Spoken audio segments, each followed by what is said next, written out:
Okay, today we are going to read a poem and determine the theme. When you read a poem, you need to read it multiple times. Okay? The first time you read through a poem, you're going to read for enjoyment. Get a feel for the poem's words. Just read it and think about it. Then you read the entire poem again. The second time you read it, you're looking for clues that help you understand what the poem is saying. On the third reading, study the structure and language of the poem.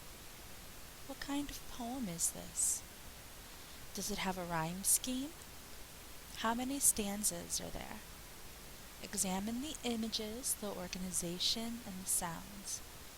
Think about how they add to the poet's message. You're definitely going to want to think about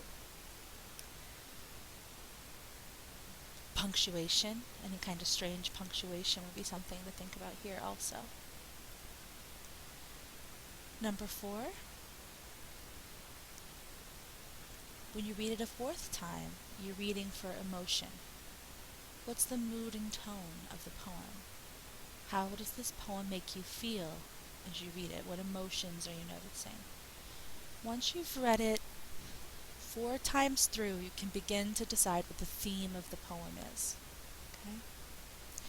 So I'm going to have you, as I've had you do so far this year, I'm going to have you read and take notes as you read and take notes on what you're thinking as you read. You should be familiar, oh, not that. You should be familiar with this document where we do a quote for enjoyment and we talk about our thoughts about it. I'll just make this a little bit bigger so that you can read what it says. Okay. And we are going to just continue as we have been all year. So I'm going to do this as an example for you. So the poem that we're going to use is this one. First they came for the socialists, and I did not speak out, because I was not a socialist. Then they came for the trade unionists, and I did not speak out, because I was not a trade unionist. Then they came for the Jews, and I did not speak out, because I was not a Jew. Then they came for me, and there was no one left to speak for me. Okay. Well, if I was going to pick one of these quotes that I liked, I would write this, because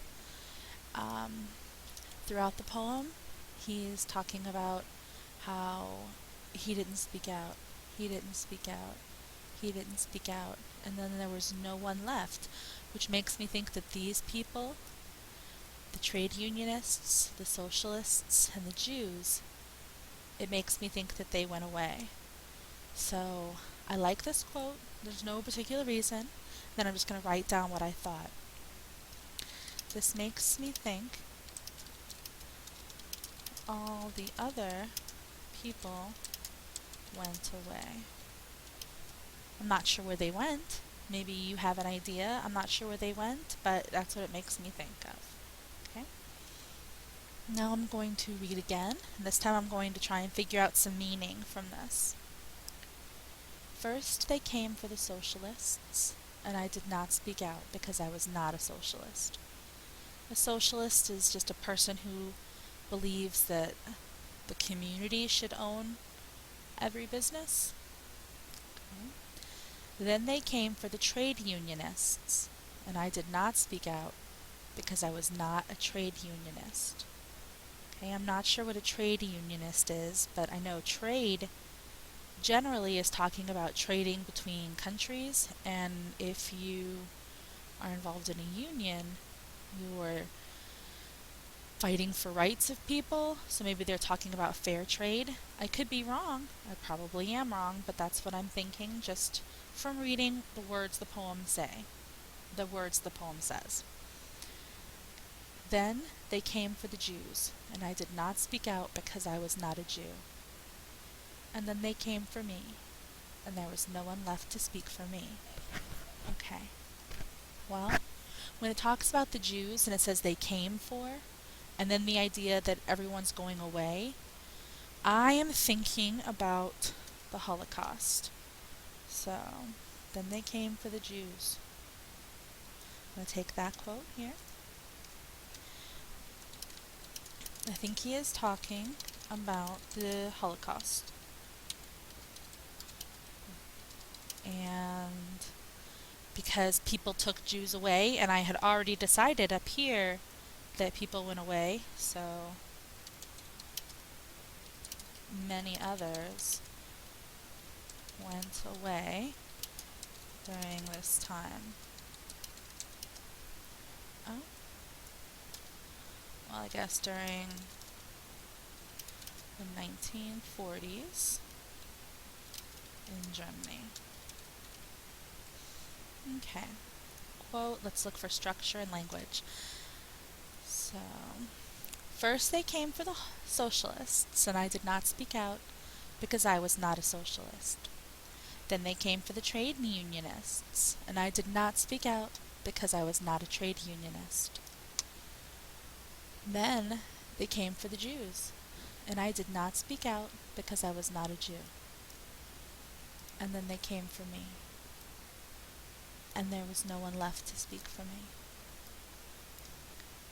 I notice, first of all, each phrase here, sentence, has a dash in it, breaking up what happened and his reason why. So what happened is he or she did not speak out.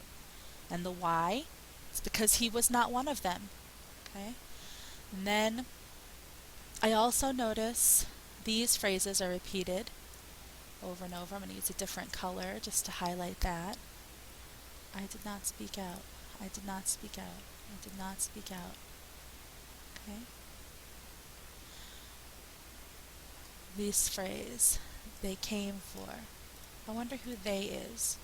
And since I think that it's about the Holocaust, I think it's probably the German, like Hitler and them. Let's see. They came for. They came for. Because I was not. So, here's another. All of these phrases are repeated over and over and over. So I'm going to use these because I think that there's a reason that the author of this decided to use those phrases. So here, I'm going to put the dash dash thing he has going on. Dash dash. Also, I'm going to put, doesn't want to type in my dash dash. Okay, and then I'm going to put repeated lines. They came for.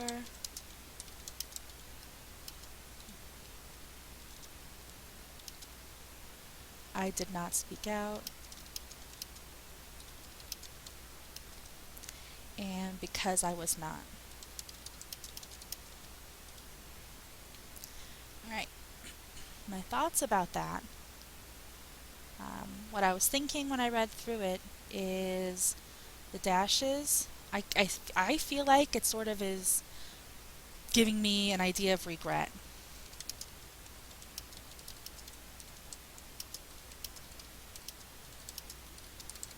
When I read it out loud and when I think about it, I kind of imagine a pause between what they say. Like, listen, first they came for the socialists, and I did not speak out because I was not a socialist. It sounds like, to me, that pause, that break here, the yellow break at the end of this idea, is a pause of regret.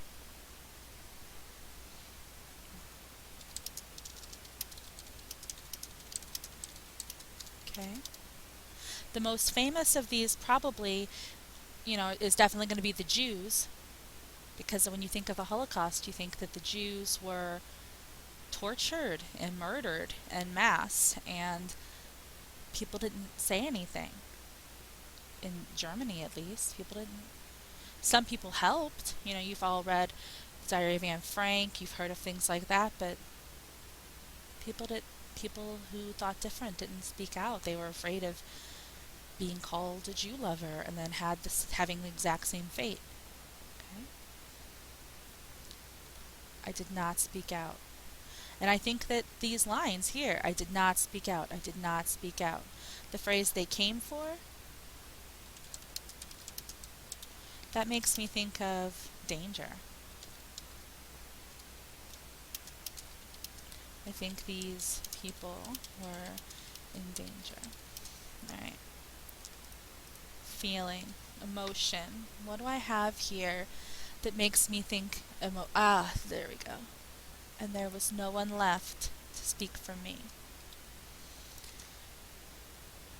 When you get to this part, and there was no one left to speak for me, that makes me feel just alone.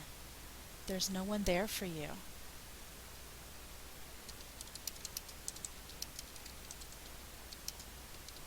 And then I think maybe the Jews felt the same way, and maybe who else?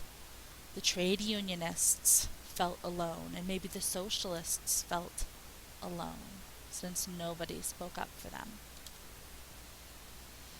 And the theme, okay, if we decide that the meaning is based on this idea that people went away, like during the Holocaust, and that he didn't speak up for him and he regrets it, and now he feels completely alone. I'm thinking that the theme is going to be a lesson, or the meaning of the poem.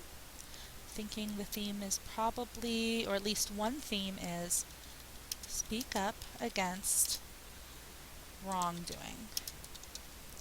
Okay, I was going to say injustice. It's just a big word for wrongdoing. And my textual evidence would just be quotes from the poem. So I would say I did not speak out as my main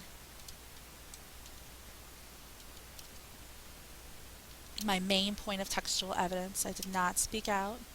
There's no reason for that to be colored here. But also the fact that they're talking about people coming for the Jews. They came for the Jews.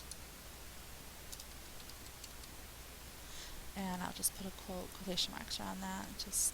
And I really should put quotation marks around all of these that I used from the text, because they are quotes. But that's it. If I go back and add my quotes, I'm all done. And I've gone through all the steps, through enjoyment to meaning, structure, feeling, theme, and I read the complete poem through at least 2 or 3 times. Let's see. Thanks a lot.